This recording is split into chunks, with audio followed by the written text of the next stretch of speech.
Assalamualaikum warahmatullahi wabarakatuh.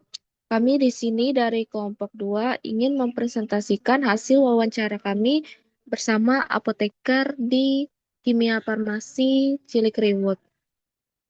Kami yang beranggotakan saya sendiri, Teresia Perenika Putri, dan teman saya, Alexa Novitasari, Emma Febrianti, Lulu Septiani, Ririn Nurhayati.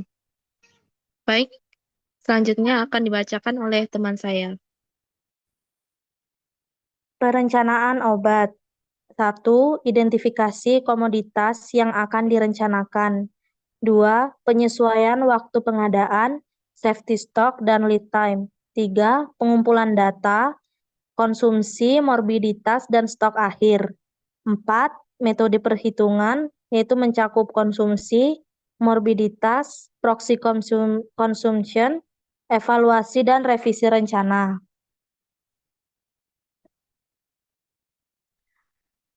Pengadaan obat. Definisinya, kegiatan pembelian sediaan farmasi untuk merealisasikan kebutuhan pelayanan. Prinsip pengadaan. 1. Legal dan memiliki izin edar, yaitu NIE. 2. Mutu dan keamanan terjamin. 3. Harga wajar dan tepat waktu.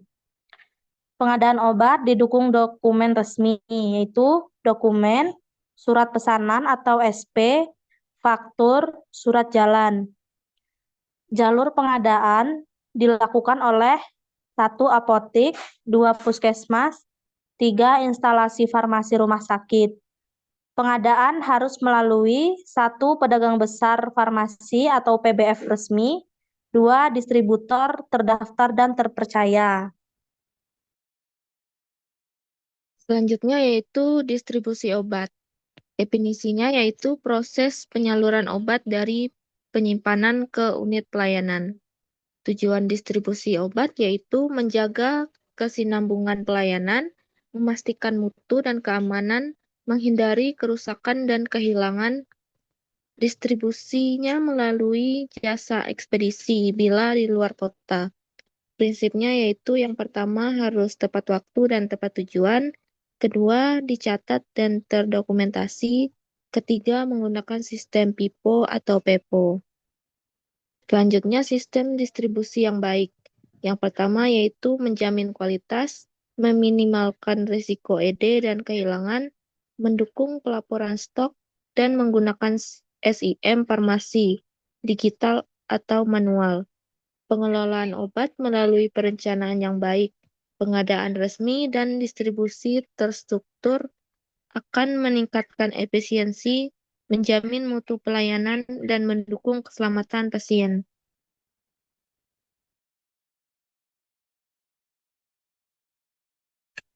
Untuk komunikasi, informasi, dan edukasi atau yang disingkat dengan KIE, ruang konsultasi dan komunikasi efektif, apoteker yang bertugas memberikan konsultasi langsung kepada pasien, menjelaskan cara pakai dosis, interaksi obat, dan efek samping. Pelayanan dilakukan pada one-on-one counseling, memastikan pasien paham instruksi penggunaan obat dengan jelas. Untuk penyediaan informasi kesehatan, apotek menyediakan brosur, leaflet, atau poster eduktif mengenai topik kesehatan umum, misalnya pentingnya kepatuhan minum obat adherence drug therapy. Efek samping umum dan bagaimana mengatasinya, pemantauan kondisi seperti tekanan darah, gula darah, atau alergi, atau dipajang di ruang tunggu dan dekat meja kasir. Untuk edukasi masyarakat, apoteker aktif mendukung program pemerintah dan BPOM seperti pelaksanaan standar layanan kefarmasian yang merujuk pada pedoman Balai POM, termasuk Badan Pengawas Obat dan Makanan setempat, pelayanan swamedikasi, dan kemudahan pengambilan obat. Apotek memfasilitasi swamedikasi seperti pasien dapat membeli obat non-resep, sesuai kebutuhan dengan bimbingan petugas farmasi. Tersedia layanan pengiriman cepat atau disebut dengan delivery, memudahkan pasien mengambil obat tanpa harus datang langsung.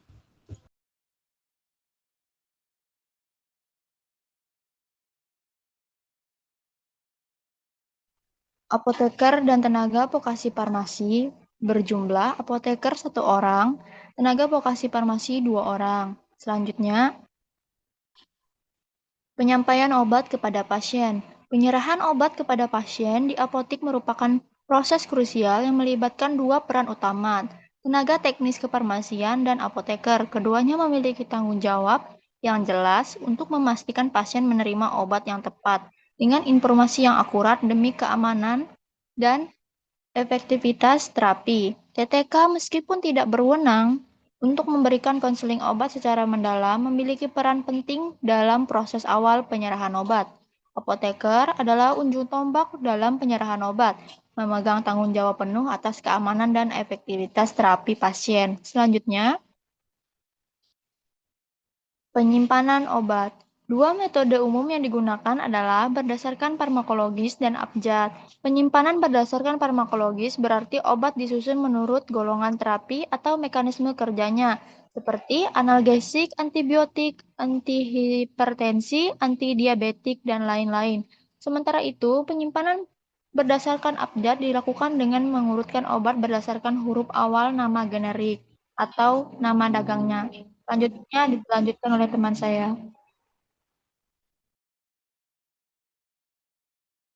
Selanjutnya yaitu penyerahan obat ke pasien. Langkah-langkah penyerahan obat ke pasien di apotik.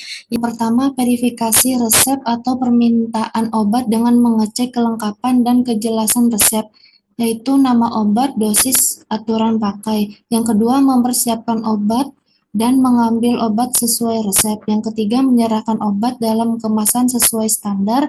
Yang keempat, farmasis wajib menjelaskan kepada pasien nama dan fungsi obat, cara penggunaan, yaitu waktu minum, sebelum atau sesudah makan, dosis dan lama pengobatan, efek samping umum, cara penyimpanan, apa yang harus dilakukan jika lupa minum obat.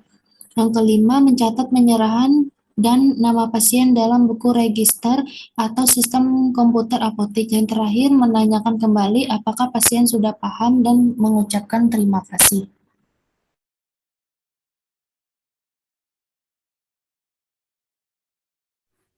Selanjutnya yaitu pemusnahan obat kadaluarsa. Pemusnahan obat kadaluarsa di apotik harus berdasarkan regulasi nasional, Permenkes, dan peraturan BPOM. Dilakukan dengan protokol yang tepat, penghancuran sesuai jenis sediaan, melibatkan tenaga bersertifikat dan saksi, serta wajib tercatat dalam berita acara. Pengelolaan limbah B3 juga wajib disesuaikan jumlah dan jenisnya.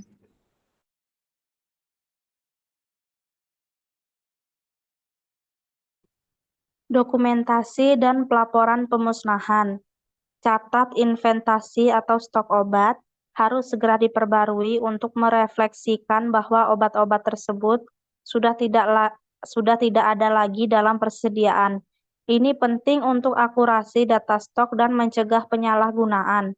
Proses rekonsiliasi dilakukan untuk memastikan bahwa jumlah obat yang tercatat di sistem sesuai dengan jumlah fisik yang ada setelah pemusnahan. Adapun penutupnya yaitu manajemen farmasi adalah fondasi penting dalam menjamin ketersediaan, mutu, dan penggunaan obat yang rasional. Melalui pengelolaan yang terstruktur dan profesional, kita dapat memberikan pelayanan farmasi yang optimal.